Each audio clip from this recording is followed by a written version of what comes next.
এবং মাননীয় মুখ্যমন্ত্রীকে মনে করিয়ে দিতে চাই, এই সরকারি কর্মচারীদেরই একসময় মাননীয় মুখ্যমন্ত্রী বলেছিলেন ডিএ করে ঘেউ ঘেউ করবেন না।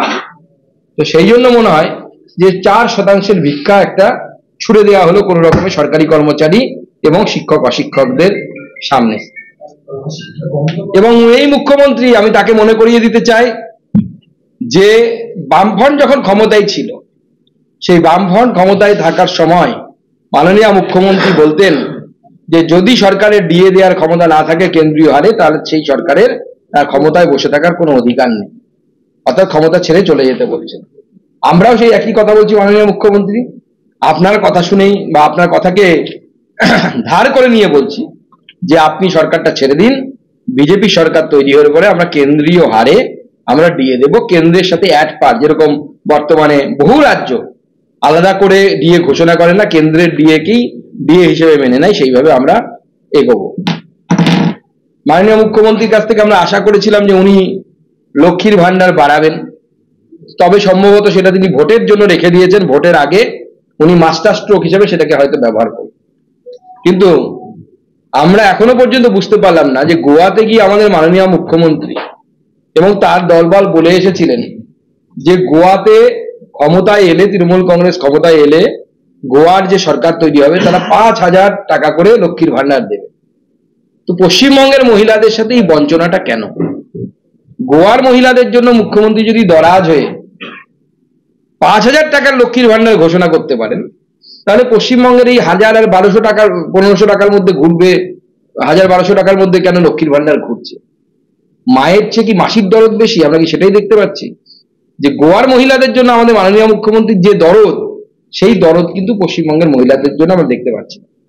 সেটা লক্ষ্মীর ভান্ডারের ব্যাপারে কোনো কিছু উল্লেখ করেননি, কিন্তু আমরা জানি ভোটের আগে উনি প্ল্যান করছেন এটাকে বাড়ানোর জন্য, তখন হয়তো ওটা দিয়ে ভোট কেনার চেষ্টা করবেন। এবং সেই জন্য আমাদের মাননীয় মুখ্যমন্ত্রীর এই সিদ্ধান্তে তিনি যদিও 3,89,194.09 কোটির বাজেট ঘোষণা করেছেন, কিন্তু এই বাজেট নিয়ে কিন্তু আমাদের মহিলারা, মা বোনেরা অত্যন্ত নিরাশ।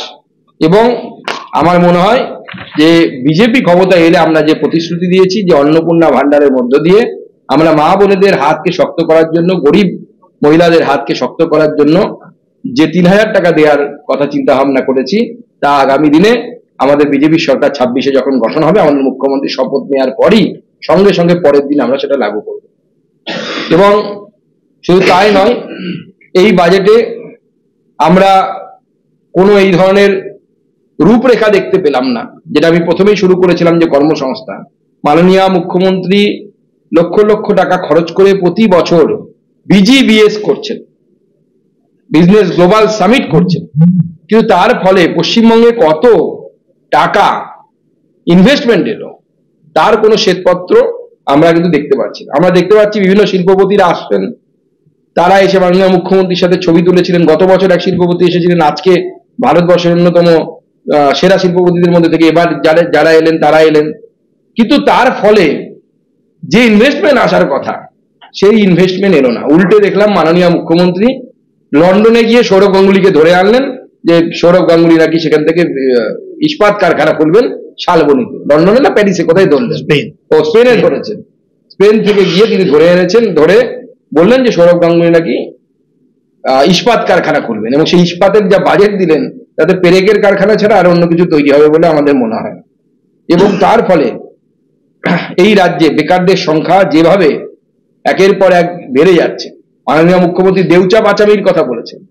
দেউচা পাচামিতে কয়লা উঠলে নাকি 100 বছরের জন্য নাকি উনি নিশ্চিন্ত হয়ে যাবেন। আমি জানি না উনি কতটা নিশ্চিন্ত হবেন, কিন্তু ওনার দলের লোকেরা, পশ্চিমবঙ্গবাসী কতটা নিশ্চিন্ত হবে, কিন্তু ওনার দলের লোকেরা নিশ্চিন্ত হয়ে যাবে যে কয়লা ঝেড়ে বাকিটা জীবন কাটিয়ে দেওয়া যাবে। 100 বছর যদি দেউচা পাচামি থেকে কয়লা উত্তোলন হয়, 100 বছরে তৃণমূল নেতাদের কয়েকটি জেনারেশন, যদিও তারা ততদিন ক্ষমতায় থাকবে না এবং আমরা সেই সুযোগ দেব না, কিন্তু তারা মনে মনে ভাবছে যে দিদি দেউচা পাচামিতে কয়লা উঠতে শুরু করলে বেশিরভাগ কয়লাটা আমরাই ঝেড়ে দেবো এবং সেই কয়লা বেআইনি ভাবে আমরা বিক্রি করবো। এবং গোটা রাজ্য জুড়ে এই মুহূর্তে কয়লা, বালি এবং বিভিন্ন এই ধরনের যে সমস্ত ন্যাচারাল রিসোর্সেস আছে, সেই ন্যাচারাল রিসোর্সেস সম্পূর্ণভাবে বিক্রি হচ্ছে, বেআইনি ভাবে বিক্রি হচ্ছে বলা ভালো। এবং মাননীয় মুখ্যমন্ত্রী যে তথ্যগুলো দিলেন সেই তথ্যগুলো অত্যন্ত ভুলে ভরা বলে আমাদের মনে হয়।